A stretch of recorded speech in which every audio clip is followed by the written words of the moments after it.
Arizona escapes Provo with a miraculous victory. They, in the midst of all this chaos, down at the end, the freshmen come up big and they end up escaping with a massive, massive statement win. They are sitting at 21-0 now.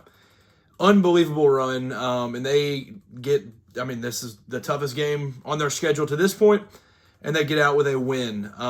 This is a BYU team that's obviously at the top of the sport. They had 2 losses coming into this one.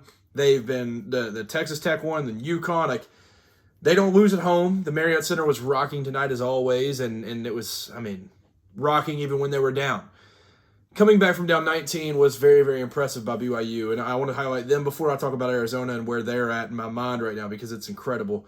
For BYU, I think the emergence of Kennard Davis is something to, like, hats off, hang your hat on it, because of what he was able to do in the second half. Even early in this game, he was struggling. But before this game, the last 6 games, he was 4 for 28 from 3. What's he doing this one? He hits 5 of 8 threes. Very, very clutch in a game that Rob Wright didn't necessarily have his greatest game ever. 3 for 16. He had 5 assists. He was able to handle it a little bit, but nothing was falling. And that was, I mean, credit to Arizona. They made it very, very difficult on him. 86-83 final, Arizona wins. But Kennard Davis is the thing that I think you can look at if you're a BYU fan in hope of making a late push. You kind of have your 5th that rounds out that starting group that I think now, I don't think this is one of those fluke things. Like, he played 31 minutes, good minutes. He'll lock somebody down. He'll lock down somebody's best player. And then he'll also go out and get you, I don't know if 17's on the table every game, but if you can average 10 plus, 11, 12, somewhere in that range, he's going to be a special, special player. AJ's going to do his thing. He had 24 tonight. Richie didn't have the best game in my mind. The numbers look good, all this different stuff, but, like, it wasn't the Richie game that I was expecting. He had finished with 18. He ended up fouling out. They had to finish that there at the end without him. Maybe they go to him for some of those last couple of plays. But Kennard Davis, man, shout out to him. He was awesome. Kebakeda, he did his thing as always. 8 boards against this Arizona team is very, very impressive. That's like 15 on another team, it feels like. Especially with the one of the clutch ones late. He was very, very good throughout the night. I thought was it Boscovich? Yeah, he had a clutch 3. They kind of just, like, were able to space it in early to be able to hang around in this one. Like, certain guys were able to just step up. But they only have 11 off their bench. I know the bench doesn't play a whole lot. He kind of likes to play. He kind of likes to run that starting group a lot. But Boscovich had to play a lot in this one because some guys were getting in some foul trouble early, and he had to kind of step up a little bit. So, for BYU, this is nothing that I think you can not. There's no moral victories. This is the Kevin Young era. This is a national championship level team. You have the best player in the country. You have all these different things. Like, you can't take moral victories, but if you can look at this and say we were down 19, down 11 points with like a minute 20 left or something, you got to look at this and be like, hey man, this could have ended up a whole lot worse than it did. And these guys never gave up. So credit to the guys, credit to this coaching staff for putting them in positions to be able to succeed here late. That was awesome as well. So BYU now sitting at 17-3 overall, 5-2 in Big 12 play. Obviously, this conference is no joke. They'll end up figuring it out. They'll win some games. They have that at Kansas on Saturday. That's going to be an absolute barn burner cinema. I'm excited for that one. Then they'll travel around again, and then they'll get another shot at Arizona here in a few weeks. So, BYU, this is a game that I think, like, going into it, I don't know what the line ended up being right before tip. Let's see. It ended up being Arizona 1.5, and they won by 3. So, obviously, you never want to see the point in the game that you get down 19 or whatever. But yeah, they were down 11, 82-71 with a minute 4 left, and ended up coming back to where they dang near won this ball game. If Rob Wright hits something there at the end and they don't have those last couple free throws or whatever, this ends up being a 1-point game. If Rob hits something, then they win this game. So, going into this one, Kevin Young said, this game will be won or lost on the glass. And lose by 3, you'll never guess how many rebounds they gave up. And the difference between the two schools. 39 rebounds for Arizona, 37 for BYU. Now, it didn't feel like Arizona was necessarily overwhelming, dominant, big, rebounding machines against them. I felt like BYU handled their own with guards flying in that would go grab some from time to time. Kevaketa mentioned he was awesome, I thought, on the board. So they had their fair share. They had 16 offensive boards. It's pretty dang good against an Arizona team like this. But Arizona just when they needed the rebounds the most, I felt like they got them. Other than the one I mentioned where Kata had a clutch one there at the end, but nonetheless, so this Arizona team, they still have not been through 21 games. I know they're undefeated, but they still have not been out rebounded. It's incredible. Going back to the first half now to talk about Arizona a little bit. Braden Burries, he got going quick. Whether it was fast break points, threes, whatever he was needing early, he was getting it. He got straight into it like it was nothing. And it's crazy that, Karchenkov, Kolopet, and Burries, they're all freshmen, and they all play like they're just vets. It's incredible. None of them get rattled, especially in an environment like this. It's like 19,000 and something, going strong all night long. Crazy student section. Like, I don't know how dudes hit free throws with that. Because depth perception's one thing. Depth perception with cow print in the background and all those the car wash things. I don't know how they do it. But Braden Burries is one of those guys. Early in this game, he just was rolling. It was like everybody else maybe took a second to get into it. Not for him. He was doing just fine. Jaden Bradley, he was awesome in the first half. It was really those two and AJ. That's what it was going into half.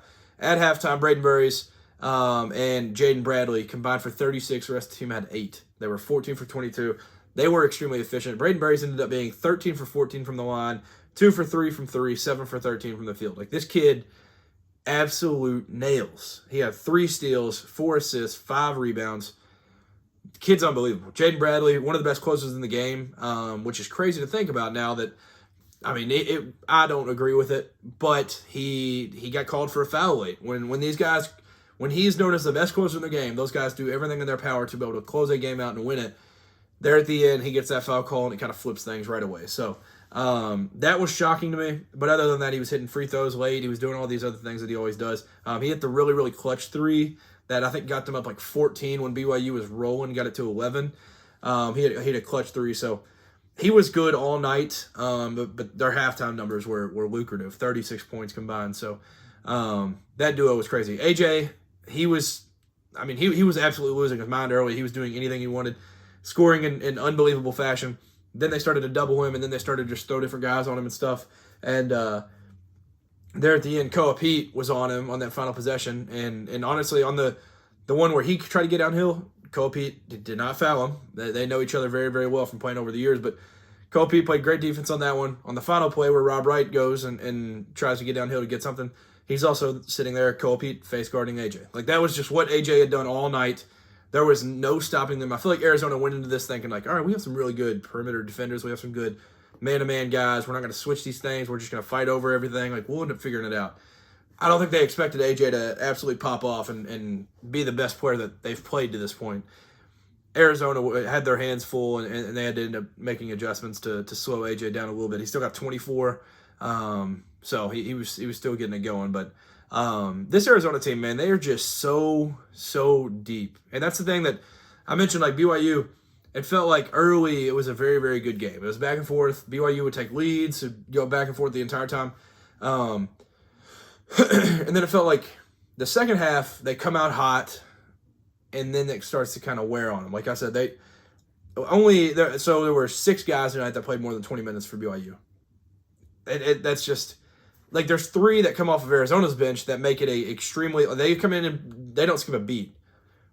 BYU, it feels like there's a step down once they get to that bench, and that's not the case for Arizona. So it felt like whether it was stopping them in transition, which is one thing that BYU does very, very well, they go score. But it felt like anytime anything would happen, Arizona on the offensive end, whether it was a point scored or a defensive rebound by BYU, they would get out and flood that other end of the court to make sure that BYU couldn't get out and transition and score. So they did a really good job of that, but it felt like they almost like wore them down a little bit. Like I said, they didn't just murder them on the glass. So it's not obvious in like black and white numbers, but it felt like BYU had to work so much harder for everything that they got, while I know Jaden Bradley played 36 minutes. I know Braden Burries played 34 minutes. Karchenkov played 34. But, like, when Toby Awaka checks in, yes, he picked up a couple quick ones, but, like, 9 and 7 off the bench.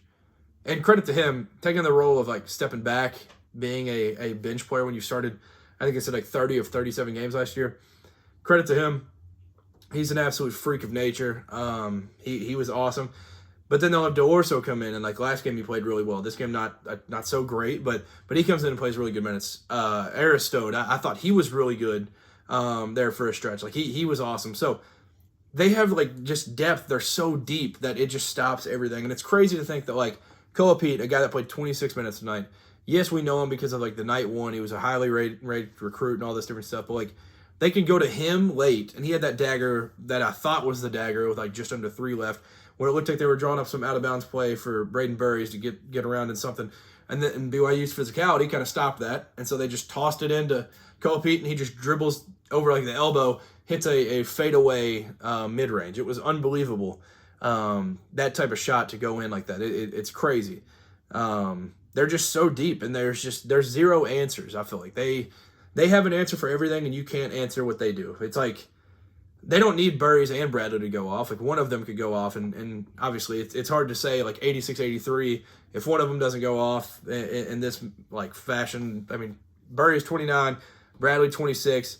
That's one of the best backcourts in the entire country. But it's hard to say like if one of them doesn't go off, and maybe BYU ends up winning or something with it being a 3-point game like that. But they survived, man. They made it out of Provo. That absolute chaotic, awesome environment that was in there. I would love to have been there. Credit to BYU.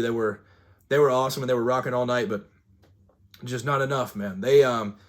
But this team, like I was already taking notes and stuff, and I was like, man, like where, because this was when they had gotten up probably like 14, 15, 16, where they were still like cruising in the second half.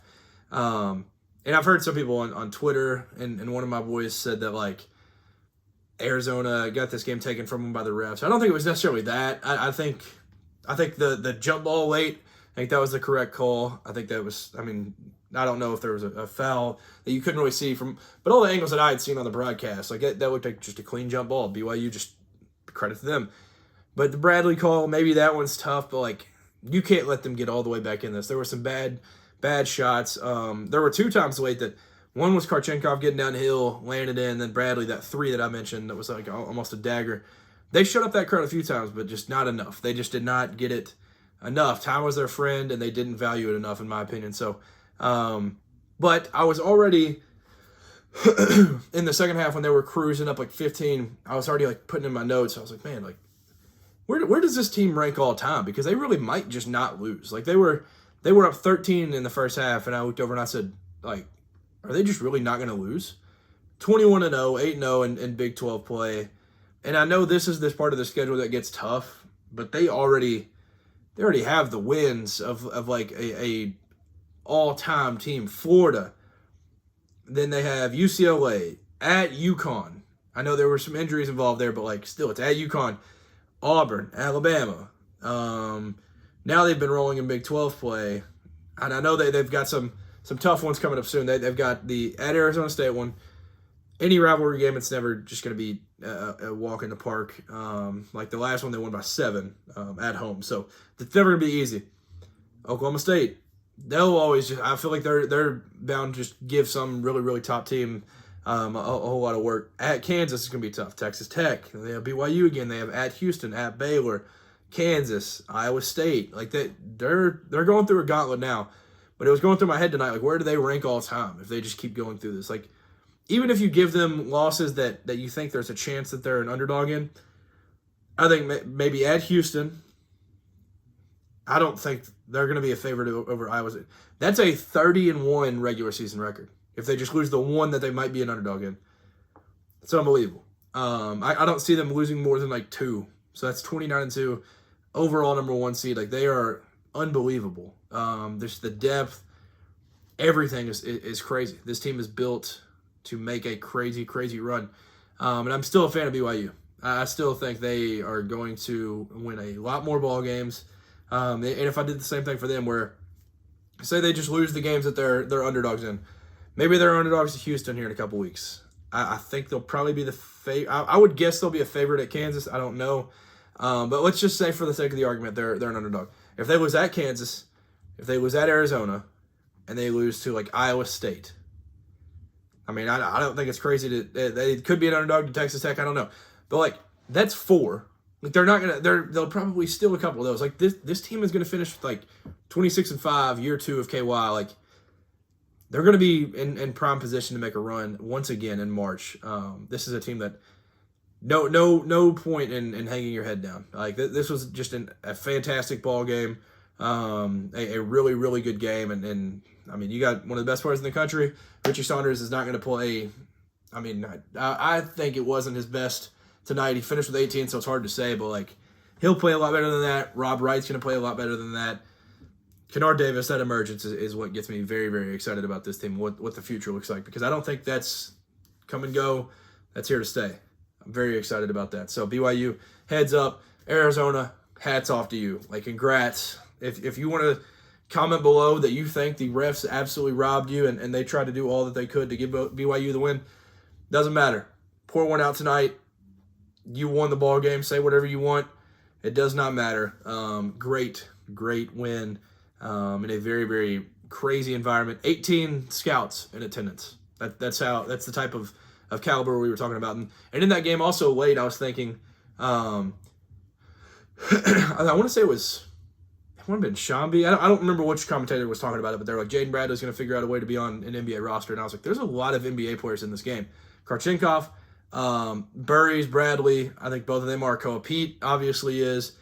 Maybe a couple more of those Arizona guys, but that's 4 there. And I could legit see the big 4 of BYU getting a roster spot on teams. I don't know if Kada will, but Rob Wright, he's got the stereotype of being like a shifty floor general that can also fill it up if needed. Like, I think he could get an NBA spot. It's like, I think there's like 7 or 8 NBA players in this game alone. AJ obviously is on another level. Richie Saunders is going to figure it out because of, I mean, and also I just love that kid. Like, starting under Mark Pope, then he stays around for Kevin Young, and he buys into what KY's preaching to him, and he has absolutely evolved his game to another level. And he hits that big 3 late. I think that cut it to 7 maybe. But like, they're drawing up plays for him, and that's just the type of player that he is at this point. Like, he's going to be an NBA player to me. Like, this game was just full of absolute talent. It was awesome to watch.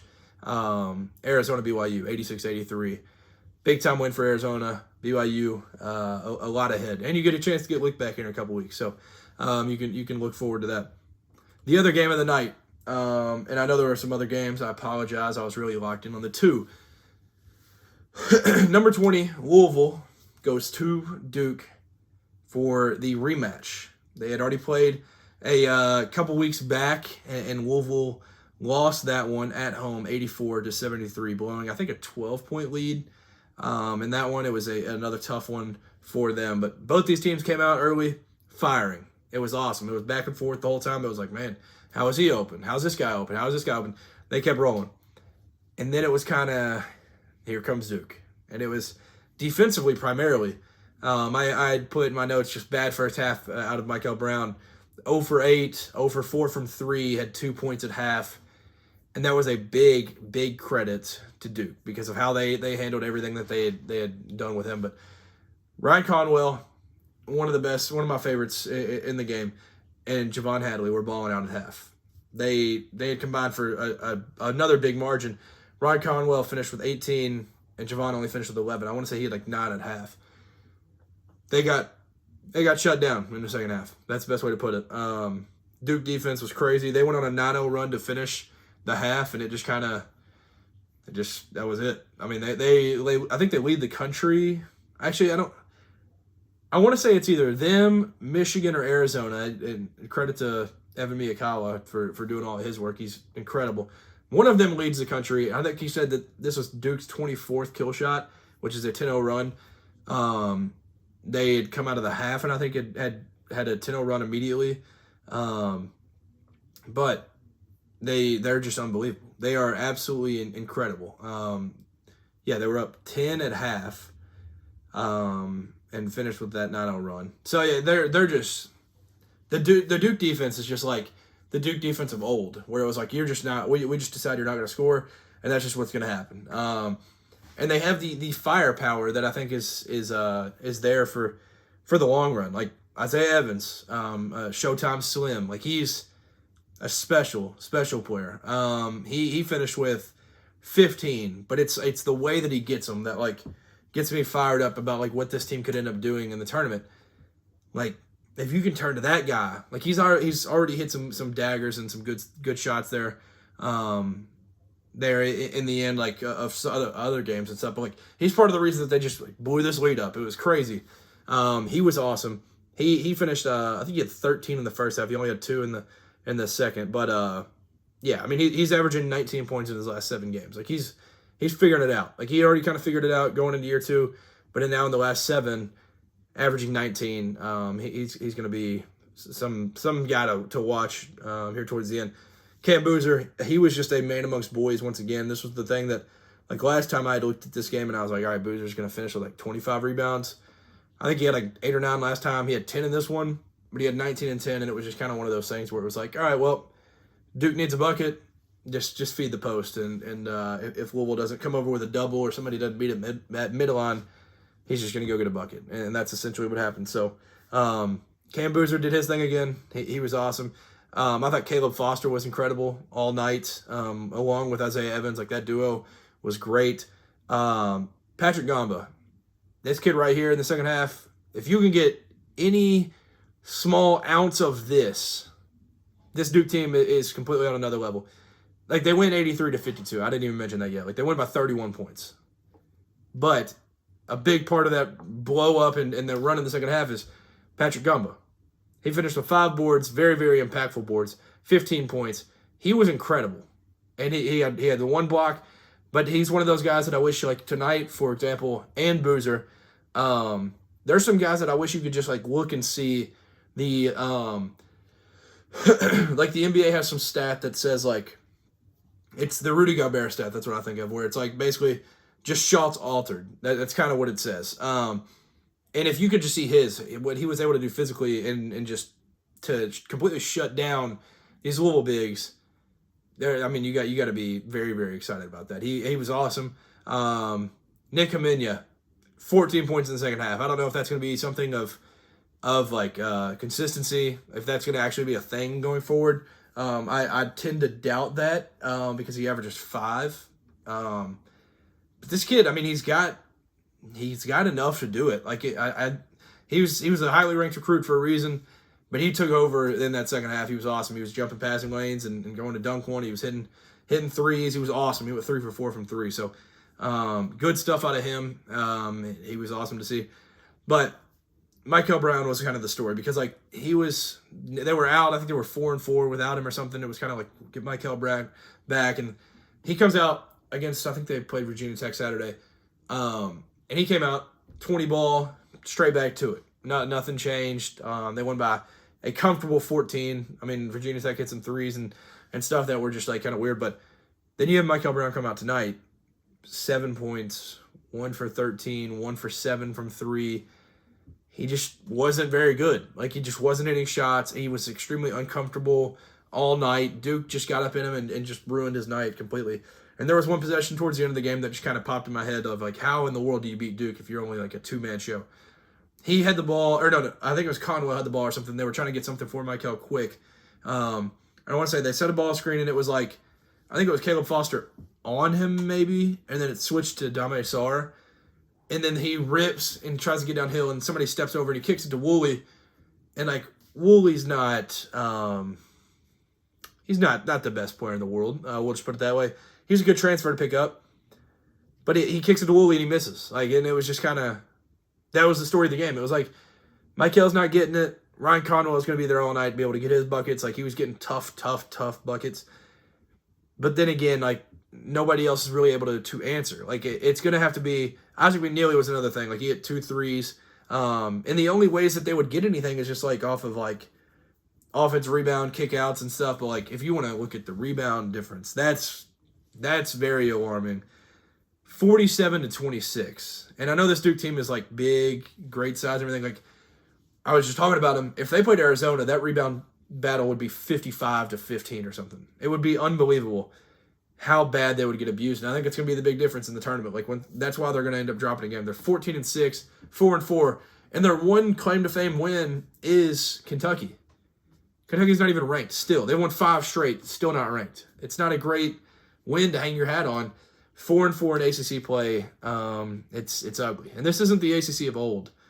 Like they'll end up winning some games here soon, and they'll rattle off some wins in a weaker ACC. But like Clemson's now ranked. They've won some games. They play there. They play at SMU. We know what that place is. They play at North Carolina. We know what that is. They play at Miami. We know what that is. Like all these teams are really good. Like they're not guaranteed to win a whole lot more games. And I'm curious like what the current kind of standing of the fan base is for Pat Kelsey. Like I saw a fan that said he's like I don't remember the exact terminology. It was like a overhyped Chris Mack or something. It was like just comparing him to Chris Mack.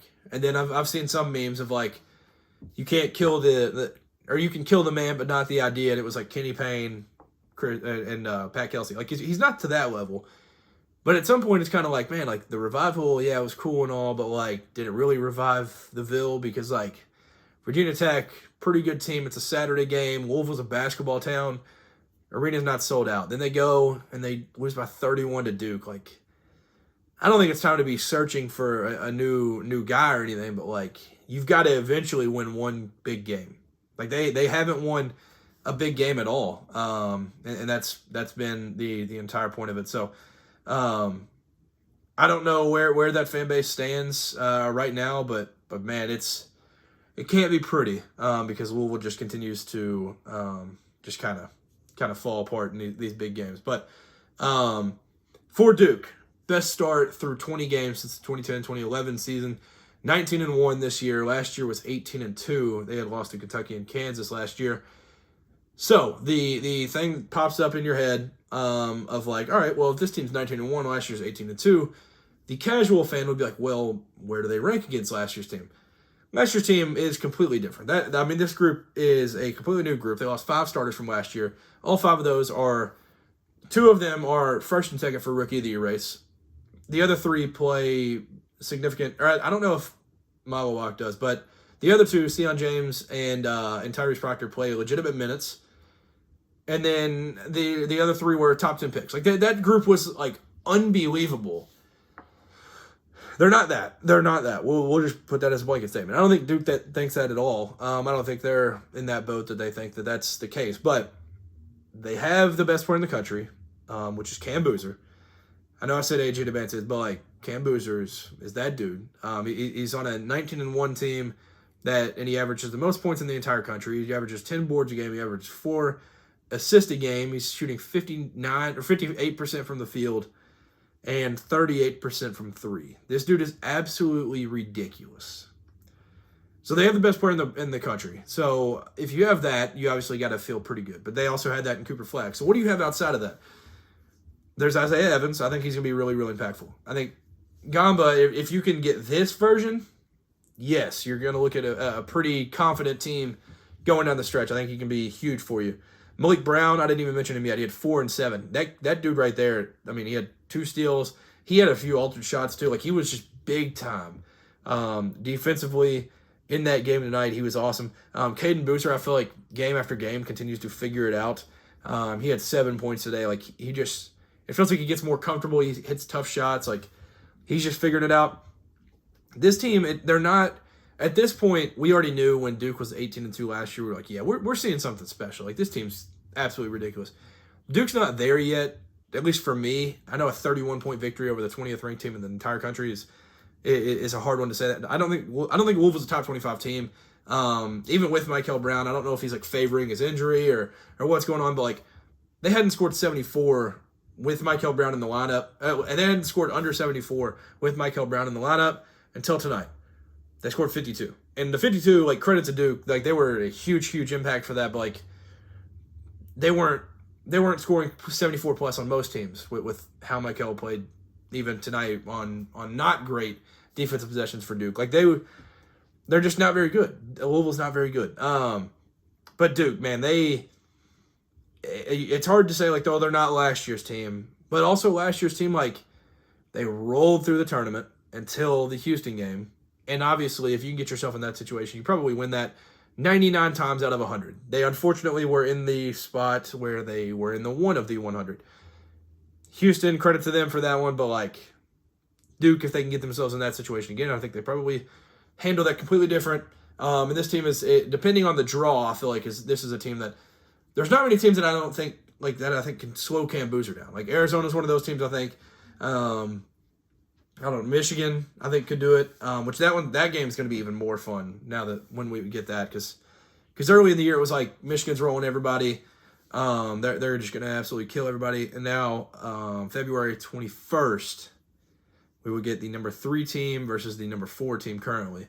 That's going to be awesome. That game is going to be absolute cinema. I can't wait for that one.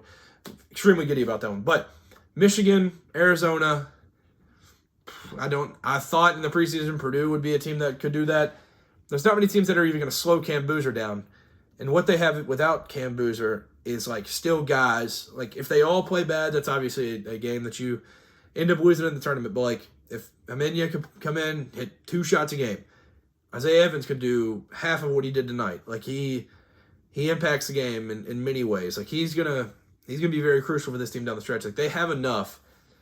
If they were to lose Cam Boozer, I don't know if like this team. They had talked about this in the broadcast. Like when Cooper Flagg went out, that team was perfectly fine. They ended up cruising through it all.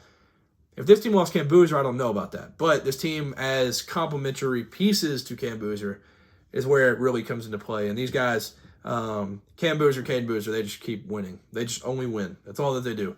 I've talked about that numerous times this year. Going into the year, I was like, these guys just win. That kind of scares me because Duke's just going to be nasty. Now, here they are. Like I mentioned, you can't really beat them with just like 2 guys. You kind of got to have a full team. Or you got to have your name be Christian Anderson and just lose your mind against them. And that's the only way you can beat Duke. Like, it's not like Duke is not what they were last year, but they're also winning more games and stuff. So, I mean, it's only one more game, but gosh, dude, they have absolutely rolled everybody. It's felt like they haven't really had to sweat many out. The Florida game got interesting late, and they've clutched up in some big time games where they ended up winning kind of comfortably. But this Duke team is crazy. They are absolutely unbelievable. That's all you can say. Like they're going to just keep winning and winning. Like they play at Virginia Tech, Boston College, and then that at UNC game is going to be a whole lot of fun. But like other than that, like they play Virginia at home, they play Clemson at home. They'll have the double North Carolina games and the Michigan game are the ones that I'm like, all right, look at those. Maybe they can drop those, but like it's gonna be a lot of fun following this Duke team. They're a very, very good team. As a neutral observer, that I'm not a Duke fan, not a Louisville fan, none of that. Like they're not as hateable as they were in the K era.